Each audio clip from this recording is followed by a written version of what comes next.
Pour le ministre Patrick Mouyaya, il s'agissait d'un exercice parlementaire entamé il y a quelques semaines. Les membres de la commission aménagement du territoire de l'Assemblée nationale avaient quelques préoccupations concernant les entreprises sous sa tutelle. Je crois que c'était un exercice parlementaire que nous avions commencé il y a quelques semaines. Une audition parce que les députés de la commission aménagement du territoire avaient des préoccupations pour ce qui concerne les entreprises sous ma tutelle, notamment la RTNC, le Renatelsat ou la ACP, mais aussi des préoccupations sur le fonctionnement général du secteur de la communication.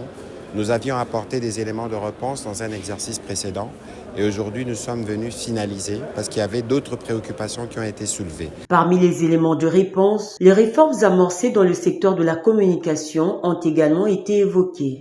Nous avons apporté des réponses en expliquant notamment notre vision, en tout cas portée par le président de la République, d'abord celle d'assainir les secteurs de médias. Nous avons à ces propos une nouvelle loi depuis le 13 mars 2023 qu'on a baptisé la loi Mouyaya, qui est venue après 26 ans transformer les secteurs parce qu'il reconnaît l'existence de certains autres acteurs qui sont apparus et qui a fait un pas vers la dépénalisation qui est toujours voulue et réclamée par des journalistes, premièrement. Ensuite, nous avons commencé un travail de modernisation de médias publics. Aujourd'hui, lorsque vous regardez la télévision nationale, vous pouvez constater qu'il y a un effort qui est fait en termes de qualité, mais on ne s'arrête pas là, parce que nous devons continuer.